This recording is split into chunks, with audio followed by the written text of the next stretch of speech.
नहीं मिलेंगे Modi. Last minute ASEAN summit में प्रधानमंत्री मोदी के न जाने की असल वजह क्या है? रूस वाले तेल पर ट्रंप का झूठ फिर पकड़ाया, कांग्रेस उछलती रह गई, पीएम मोदी ने फिर बाजी मार ली है क्या? अब इसका chapter.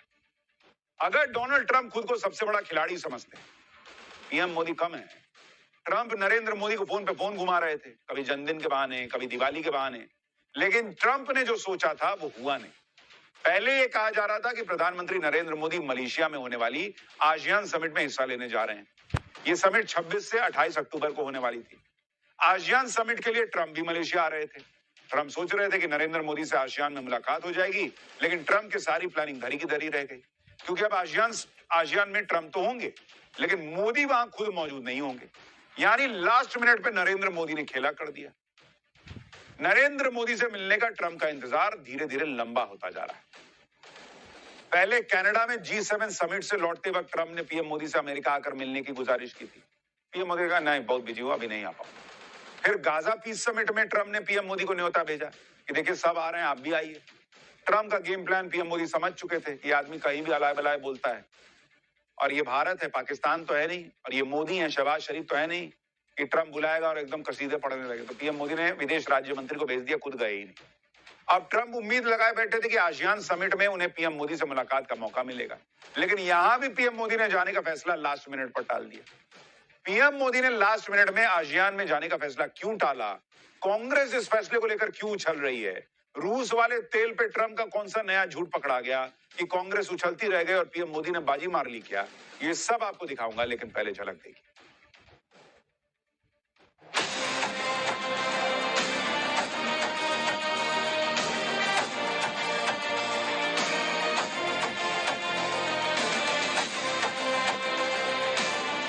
Spoke to Prime Minister Modi yesterday. They've been absolutely great. Modi is a great man. That he loves Trump now, and he's assured me there will be no oil purchased from Russia. I spoke with Prime Minister Modi of India, and he said he's not going to be doing the Russian oil thing. So.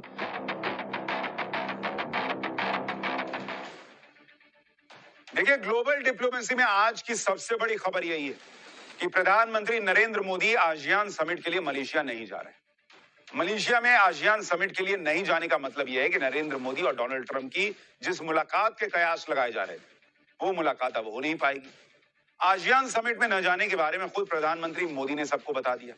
इसके बारे में PM Modi की Malaysia के PM से phone पर बात हुई, जिसके बाद पीएम मोदी ने खुद ट्वीट करते हुए लिखा कि मलेशिया के प्रधानमंत्री अनवर इब्राहिम के साथ गर्मजोशी से बातचीत हुई, उन्हें आसियान समिट की अध्यक्षता करने के लिए बधाई दी और समिट की सफलता के लिए शुभकामनाएं दी।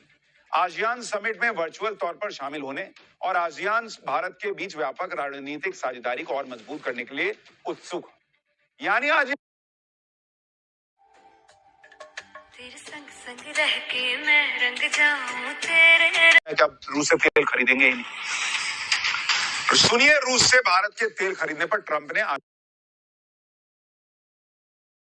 आसियान समिट से ठीक पहले क्या बयान दिया था, और अब खुद ट्रंप कैसे खुद को एक्सपोज कर रहे हैं, कैसे उनका झूठ पकड़ा गया है, वो भी दिखाऊंगा।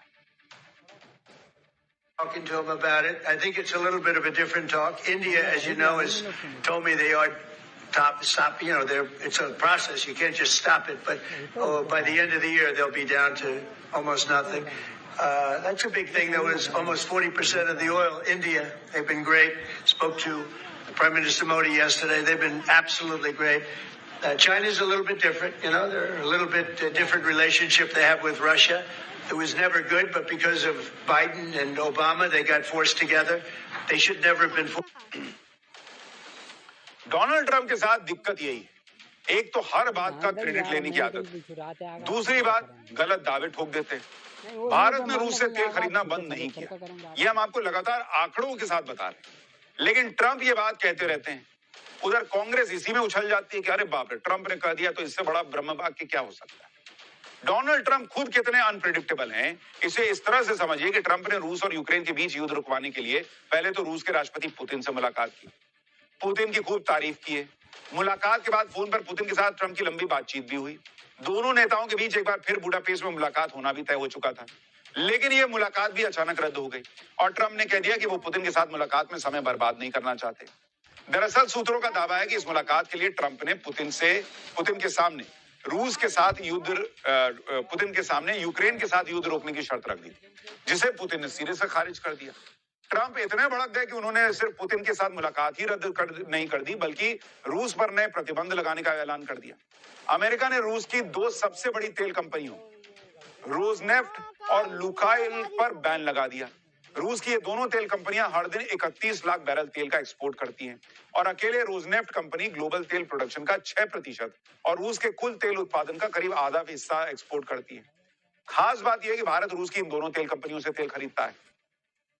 अब इस बात को समझिए कि तेल कंपनी पे प्रतिबंध क्यों लगाया बॉस? भाई जब तेल ही नहीं खरीद रहा है भारत, आप कह रहे हो, तो वो तेल कंपनियां तो अपने नुकसान में जाएंगी, रूस को वैसे ही पैसा नहीं मिलेगा। तो अगर भारत ने तेल खरीदना बंद कर दिया तो उस पर सैंक्शन क्यों लगाए? और सैंक्शन लगा रहे उसका मतलब भारत ने बंद नहीं किया है। सीधा समीक्षा कर रहे हैं। कोई भी फैसला लेने से पहले देश के लोगों के हितों को सर्वोच्च प्राथमिकता दी जाएगी। फिलहाल भारतीय तेल कंपनियों के तेल खरीद पर कोई असर नहीं पड़ेगा, क्योंकि भारत की सरकारी तेल कंपनियां सीधे रूस की तेल कंपनियों से तेल नहीं खरीदती, बल्कि यूरोप की उन मध्यस्थ कंपनियों के जरिए तेल खरीदती हैं जो अमेरिका के नए प्रतिबंधों बताया था कि भारतीय तेल कंपनियों को कोई ऐसा संदेश या ऑर्डर सरकार की तरफ से नहीं है कि काम करो, तेल खरीदना कम करो। उनको एक ही संदेश है कि भाई आपका देश का हित होना चाहिए। हाँ, ये जरूर है कि भाई पहले रूस से तेल खरीदने में जितना फायदा हो रहा था अब उतना नहीं हो रहा है, तो आगे देखिए भविष्य में क्या होगा फायदा अगर उतना नहीं होगा। लेकिन रूस की तेल कंपनियों पर भी ट्रंप का बैन 21 नवंबर से लागू होना है। इसलिए फिलहाल भारत की सरकारी तेल कंपनियां 21 नवंबर के बाद आने वाले शिपमेंट्स को ही रिव्यू कर रही हैं और तेल सप्लाई पर कोई असर न पड़े इसके लिए पहले ही मिडिल ईस्ट और अफ्रीका में नए विकल्प ढूंढने शुरू कर दिए। लेकिन इतना तो क्लियर हो गया कि भारत नहीं रुका तो तेल कंपनी पे सैंक्शन लगाना पड़ा ट्रंप को। ट्रंप ने सोचा होगा कि रूस की तेल कंपनियों पर बैन लगाने से मोदी पुतिन बैकफुट पर आ जाएंगे और उनकी बातें मान लेंगे।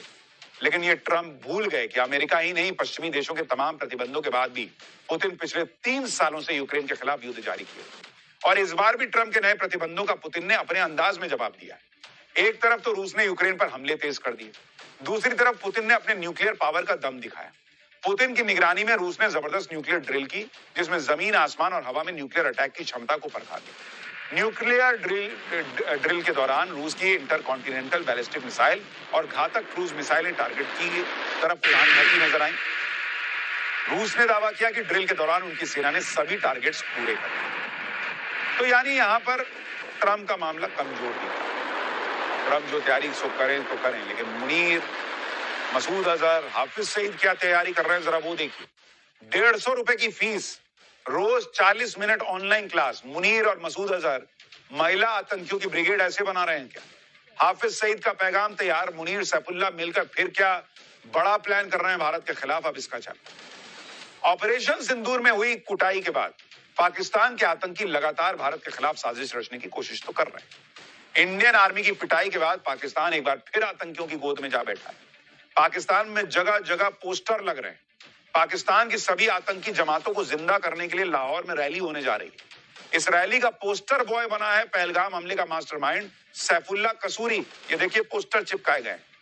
आतंकी मसूद अजहर भी एक्टिव हो गया है, जिसका आतंकी ठिकाना ऑपरेशन सिंदूर में तबाह हो गया था। इस बार मसूद अजहर ने महिला आतंकियों की फौज खड़ी की है और इसके लिए बाकायदा ऑनलाइन कोर्स चल रहा है। आप देखिए, पाकिस्तान में आतंकी लेडी ब्रिगेड तैयार हो रही है और महिलाओं को आतंकी क्लासेस दी जा रही है। महिला आतंकियों की भर्ती के लिए कोर्स शुरू किया गया है। आतंकी संगठन टीटीपी मुनीर को चैलेंज भी कर रहा है। टीटीपी पाकिस्तान के कई इलाकों पर कब्जा कर चुका है। पाकिस्तान के आतंकियों की पूरी रिपोर्ट आपको दिखाऊंगा, लेकिन पहले जो पाकिस्तान कर रहा है प्लानिंग, उसकी एक झलक देखिए।